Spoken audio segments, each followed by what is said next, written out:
Temeloh ialah sebuah pemandaran di tengah Pahang, Malaysia. Temeloh telah terbukti sebagai pusat semenanjung Malaysia yang terletak di Kampung Paya Siput, Lancang. Terletak kira-kira 130 km dari Kuala Lumpur di sepanjang jalan utama Kuantan Kuala Lumpur, Temeloh ialah bandar kedua terbesar di Pahang selepas Kuantan, Ibu Negeri. Ia terletak di persimpangan Sungai Pahang dan Sungai Sebantan. Hari ini, Temeloh biasanya merujuk kepada wilayah di bawah pentadbiran Majlis Pembandaran Temeloh yang merangkumi Mentakap, Lancang, Kuala Kerau dan Kedah. Sebuah bandar lama dengan beberapa bangunan kolonial dan rumah kedai. Bandar ini telah berkembang maju dalam beberapa tahun kebelakangan ini sebagai hub pengangkutan dan pusat perindustrian baharu. Terdapat banyak hub komersial dan perindustrian baharu yang dibina di Temeloh sejak beberapa tahun kebelakangan ini, memotong masa perjalanan separuh lebar raya pada timur yang baru disiap menghubungkan bandar ke Kuala Lumpur dan Kuantan dan menambah pertumbuhan penduduk di Temeloh.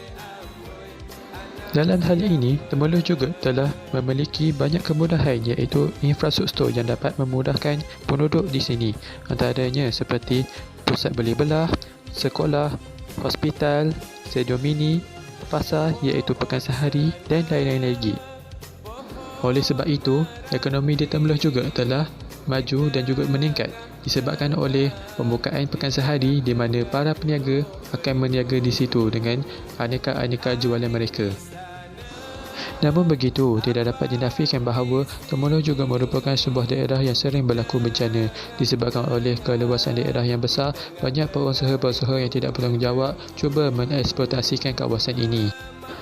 Hal ini menunjukkan bahawa meskipun daerah Temeloh merupakan sebuah daerah yang makmur, daerah ini tidak terlepas dengan isu-isu dan masalah-masalah yang telah merencatkan pertumbuhan penduduk di daerah ini. Antara salah satu isunya ialah isu banjir. Wilayah Pantai Timur kerap dilanda banjir pada musim ke-7 khususnya di daerah Temeloh. Hujan yang sangat lebat berlaku secara berterusan dan tidak mampu menampung jumlah air yang besar telah menyebabkan banjir.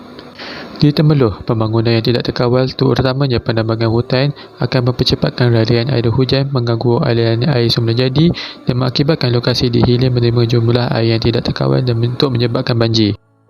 Kejadian banjir di Temeloh telah menyebabkan kerosakan pada infrastruktur dan juga kerosakan harta benda. Dianggarkan lebih 500 juta kerosakan dan kerugian telah dihadapi di daerah Temeloh.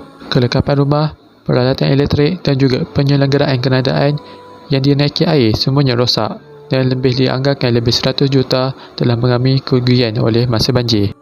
Dalam isu ini, teori yang digunakan ialah teori makro di mana teori ini adalah untuk memfokuskan kepada pembangunan sesuatu tempat dan ia adalah untuk memastikan pembangunan suatu tempat itu mengikut keperluan dan menggunakan pendekatan yang betul.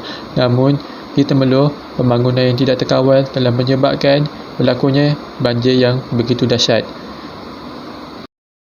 Selain itu, isu yang dihadapi di daerah Temeloh juga adalah isu air. Dalam hal ini, tugas harian seperti memasak, mandi dan membersihkan pakaian akan menjadi sukar untuk mereka diselesaikan. Mengikut petikan berita harian online, sekitar 80,650 penduduk Temeloh telah mengalami gangguan air pada 9 Ogos 2022. Hal ini disebabkan oleh masalah mekanikal dan juga masalah teknikal dan menyebabkan kerosakan pada rumah pam di Lubuk Seredang, Temeloh. Perkara ini juga telah merencatkan aktiviti penduduk di Temeloh.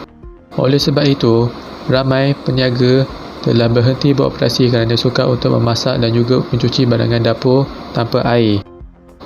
Dalam pada itu, teori yang bertepatan dan juga bersesuaian dengan isu ini adalah teori modernisasi, di mana teori ini adalah bertujuan untuk membawa perubahan dalam kehidupan masyarakat dalam berbagai sektor kehidupan seperti sosial, infrastruktur dan ekonomi.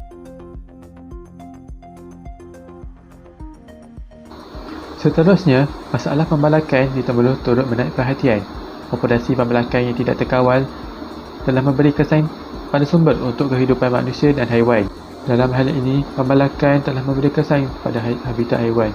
Pemusnahan habitat haiwan adalah hasil daripada pembesaran hutan. Disebabkan keadaan ini, haiwan seperti gajah, harimau dan juga beruang telah meninggalkan hutan dan pergi ke kawasan penduduk untuk mencari tempat tinggal dan makanan. Dalam pada itu, teori yang bertepatan dengan isu pembalakan ialah teori pembangunan mampai.